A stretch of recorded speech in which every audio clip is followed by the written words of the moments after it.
Hi everyone, welcome to my channel. Welcome back if you've been here before, and if you're new, welcome. I hope you enjoy my videos and stick around. In this video I'm painting a pet portrait, which is not actually a commissioned pet portrait. I actually gathered these two photographs, separate photographs from Pixabay. I decided to paint a Bernese Mountain Dog and a cat, and the reason why is because I used them to promote my business, to promote my pet portrait and wildlife business, watercolor business, in an arts and craft fair which I took part not long ago. The painting I'm creating is the Bernese dogs are quite, I thought was a challenge, as they have very lush hair. They're very large dogs, but I put the compositions together and the dog is actually lying down and the cat is looking at the dog, which I thought it makes a lovely painting. I did have these painting available for people to view at the Arts and Craft Fair, which it did help for people to see what I'm able to create for them if they wish to have a pet portrait commissions. I did have loads of interest and people were asking questions, and this was really helpful. So if you are a pet portrait artist and you wanted to do an arts and craft fair or a Christmas fair or market, this is a great idea. Especially if you haven't got any pet portrait commissions just yet, and you haven't got anything in stock or handy to show people so they can see it face to face. Just create a painting, just make a painting of a pet portrait and access the photos, the reference photos from Pixabay or Unsplash. And this is great because then people can see it.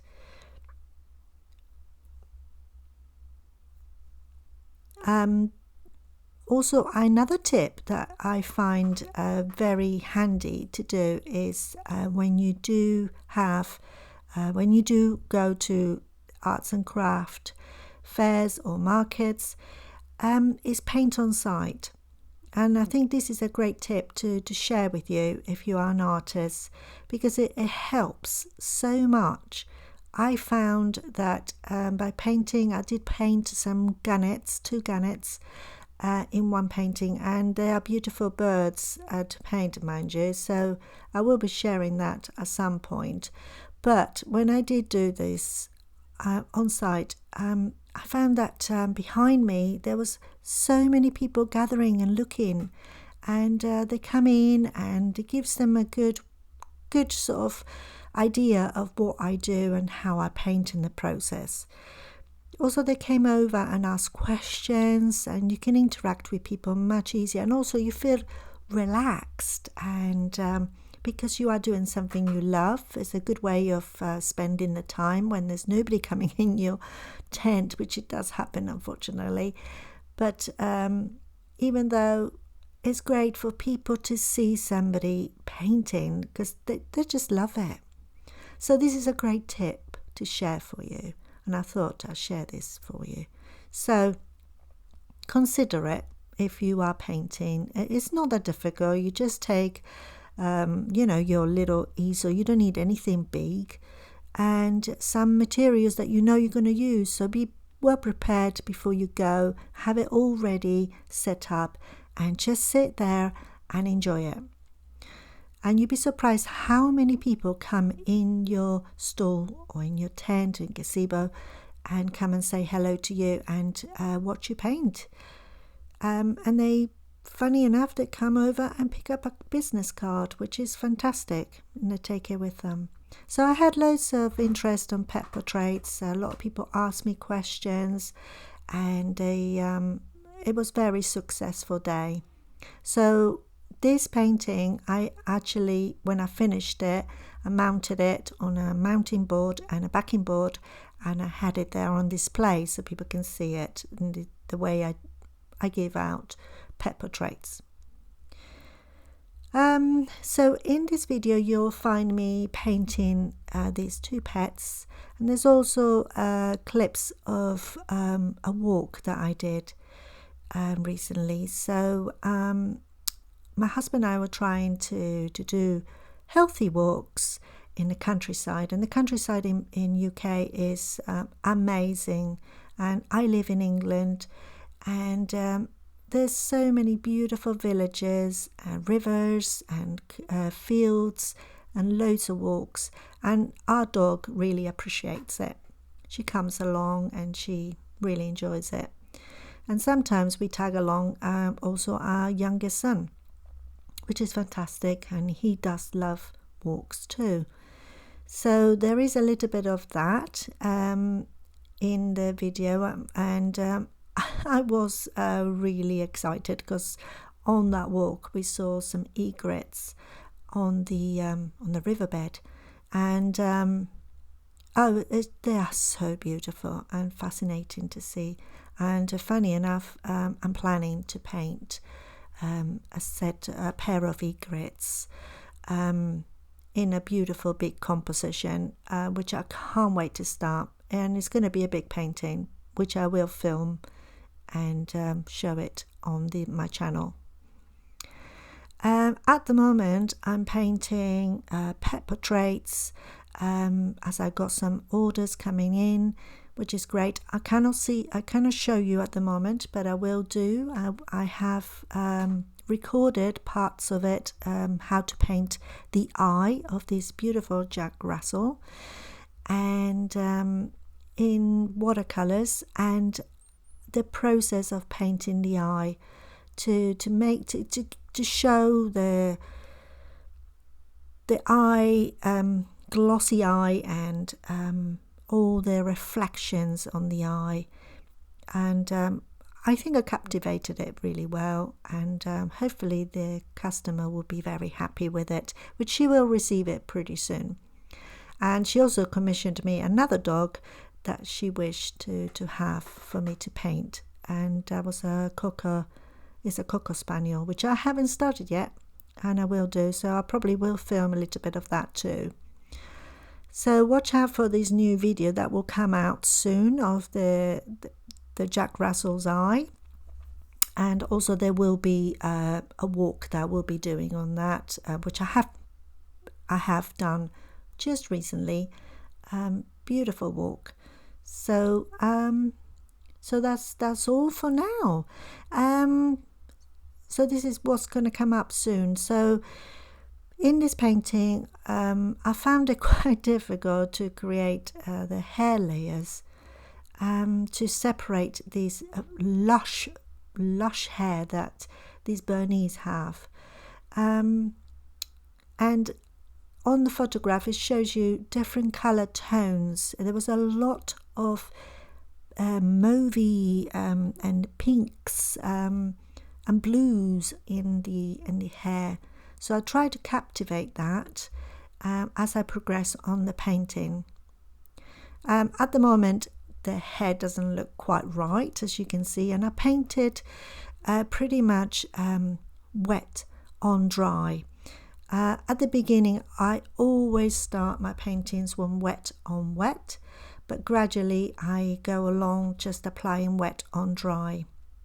The brushes I use are rigger brushes at the moment. I find the rigger brushes are amazing, and they're really easy to apply to create those fine lines and the little details, because the tip is so thin. So I think normally I have a size 1 and a size 3 which I play with, and I recommend them for pet portraits. They're really, really good. I also have a tiny size 0 brush that I use for the eyes, because sometimes if you're painting a pet portrait with that isn't a large painting, you do need a very small brush to help you with that fine detail to get in the eye there. So I will paint the cat as well, so I'm showing you how to paint the cat. But my main objective in this video is to show you how I paint the Bernese dog, and how gradually I make this hair looking more natural.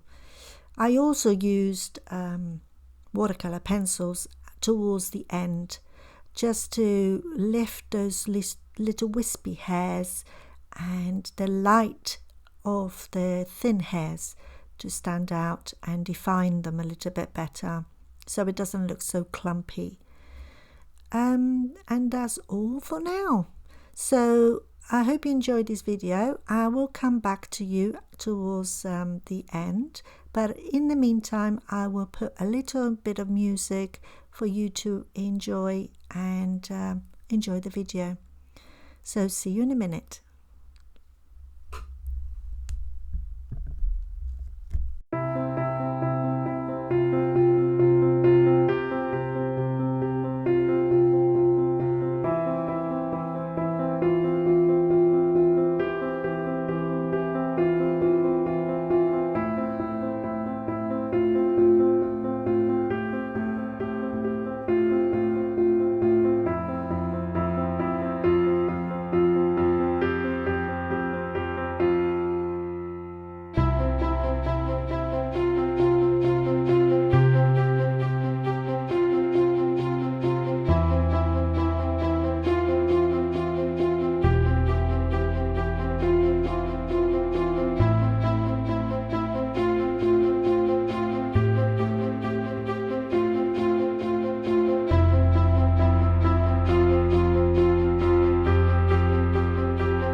me, so I hope you enjoyed those little clips. Beautiful countryside, and the egrets were amazing. So we're coming to close to the end of the video now, and I hope you enjoyed it so far, and if you have stayed till this far, thank you so much. Like I said, I will be posting more videos in the future, and I will try and do as much as I can, as often as I can, to keep a consistency, to help my channel grow. So if you want to contribute in helping my channel grow, you could consider subscribing to my channel if you haven't yet. If you have, thank you so much. And you will get notifications, obviously, when I update new content. And also, it just, like I said, it helps my channel to grow a lot. Also, if you did enjoy it, please give it a thumbs up, and click on the bell so you will be notified.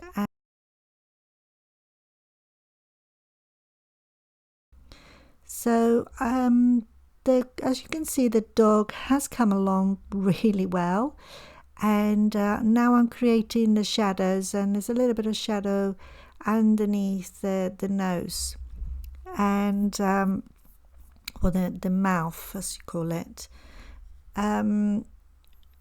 To create this, I applied wet on wet, and sometimes you can apply a little bit of paint, wet paint, and to soften the edges, you just go over again with a damp brush, and that just gets rid of the harsh paint on the area. So the painting's coming along beautifully, and I really loved it. So I do have that, and I do intend to take it again to arts and craft fairs to show. So it's always, like I said, a good idea to do this, and I probably will create another pet portrait to show you on the video. So thank you so much for following me so far, and I hope I create more videos for you very soon. Thank you again. Bye.